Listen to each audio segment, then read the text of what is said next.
लोकसभा चुनाव 2024 के नतीजे अब सबके सामने हैं। 400 पार का दम भरने वाली भाजपा को बड़ा झटका लगा है। भाजपा अकेले अपने दम पर बहुमत से 30 सीटें पीछे है।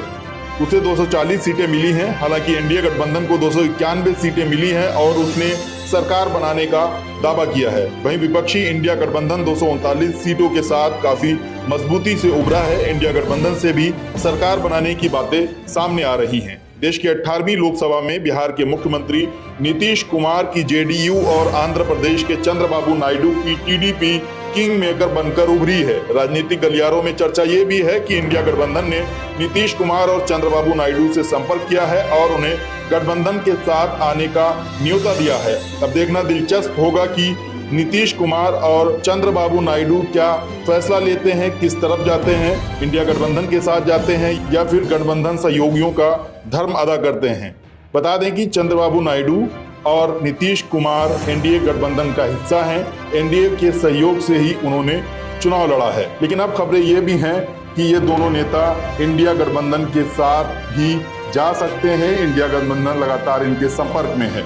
चुनाव के नतीजे देश की राजनीति के लिए बड़ा उलटफेर माने जा रहे हैं। इस बीच अगर हम देश की मुस्लिम राजनीति और निर्वाचित जनप्रतिनिधियों पर नजर डालें तो 18वीं लोकसभा में उनका प्रतिनिधित्व 1 सीट कम हो गया है। 17वीं लोकसभा में जहां 27 मुस्लिम सांसद पार्लियामेंट पहुंचे थे, इस बार की 18वीं लोकसभा में 26 सांसद चुनकर संसद पहुंचे हैं।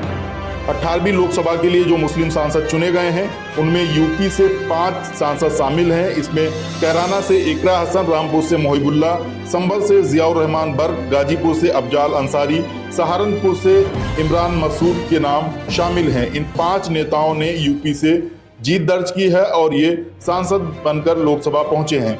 बंगाल की जंगीपुर सीट से खलीलुर रहमान, बहरामपुर सीट से क्रिकेटर यूसुफ पठान, मुर्शिदाबाद से अबू ताहिर खान, बशीरहट से नूरुल इस्लाम, उलूबेरिया से सज्जाद अहमद, मालदा दक्षिण से ईशा खान चौधरी एमपी बने। हैदराबाद से असदुद्दीन ओवैसी, जम्मू कश्मीर के अनंतनाग राजौरी सीट से मियां अल्ताफ अहमद, श्रीनगर से आगा सैयद रूहुल मेहंदी अब्दुल राशिद शेख निर्वाचित हुए हैं। बिहार के किशनगंज से मोहम्मद जावेद संसद पहुंचे हैं। उनके साथ तारिक अनवर भी लगातार 6ठी बार सांसद चुने गए हैं। असम से इस बार 2 मुस्लिम सांसद संसद पहुंचे हैं। इसमें धुबरी से रकीबुल हसन और करीमगंज से हाफिज राशिद अहमद चौधरी सांसद बने हैं। कर्नाटक की बेंगलुरु सेंट्रल से मंसूर अली खान और केरला की बतकारा से शफी परम्बिल लोकसभा पहुंचे हैं। मल्लापुरम से ईटी मोहम्मद बशीर और पोन्नानी से डॉक्टर एमपी अब्दुल समद सांसद चुने गए हैं। लद्दाख से मोहम्मद हनीफा, लक्षद्वीप से मोहम्मद हमीदुल्ला सैयद और तमिलनाडु से नवाज कानी सांसद चुने गए हैं। ये नाम संसद पहुंचने वाले मुस्लिम जनप्रतिनिधियों के हैं जो देश के विभिन्न राज्यों से निर्वाचित होकर देश की 18वीं लोकसभा में प्रतिनिधित्व करने जा रहे हैं। हालांकि साल 2014 में 22 मुस्लिम सांसद ही संसद पहुंचे थे। और अगर हम इतिहास में थोड़ा और पीछे मुड़कर देखते हैं तो साल 2019 के चुनाव में 11 मुस्लिम सांसद लोकसभा पहुंचे थे, जबकि 1957 में 19, 1962 में 20 और 1967 में 25 मुस्लिम लोकसभा पहुंचे थे। वहीं 1971 में 28, जबकि 80 में सर्वाधिक 49 मुस्लिम सांसद चुने गए थे। इसके अलावा 1994 में 42 और 2004 में 34 मुस्लिम सांसद बने थे। वहीं वर्ष 2009 में 30 मुस्लिम नेता लोकसभा पहुंचे थे। तो इस बार 26 मुस्लिम सांसद संसद पहुंचे हैं। इस सबके बीच लोगों की निगाहें देश की मुख्य राजनीति पर टिकी हुई हैं कि देश का अगला प्रधानमंत्री कौन बनेगा। नरेंद्र मोदी लगातार तीसरी बार प्रधानमंत्री बनेंगे या फिर इंडिया गठबंधन का कोई नेता प्रधानमंत्री बनेगा। एनडीए और इंडिया गठबंधन दोनों प्रधानमंत्री पद की अपनी अपनी कोशिशों में जुटे हैं।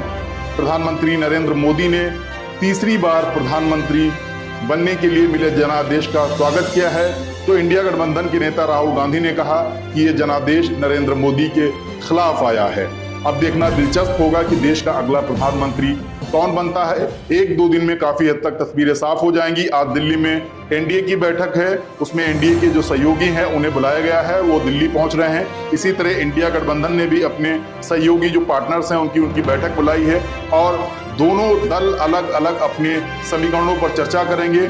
एनडीए की तरफ से माना जा रहा है कि एनडीए पर सबसे ज्यादा निगाहें टिकी हैं क्योंकि इसके 2 सहयोगी चंद्रबाबू नायडू और बिहार के मुख्यमंत्री नीतीश कुमार से इंडिया गठबंधन भी संपर्क कर रहा है और उनसे इंडिया गठबंधन के साथ आने की पेशकश कर रहा है। मतलब एक तरीके से ये देखना दिलचस्प होगा कि नीतीश कुमार और चंद्रबाबू नायडू अब क्या फैसला लेते हैं, क्योंकि यही दो नेता हैं, इनकी जो क्षेत्रीय पार्टी हैं वो राज्यों में किंग मेकर बनकर उभरी हैं, जो देश की 18वीं लोकसभा में सबसे महत्वपूर्ण रोल अदा करने जा रही हैं।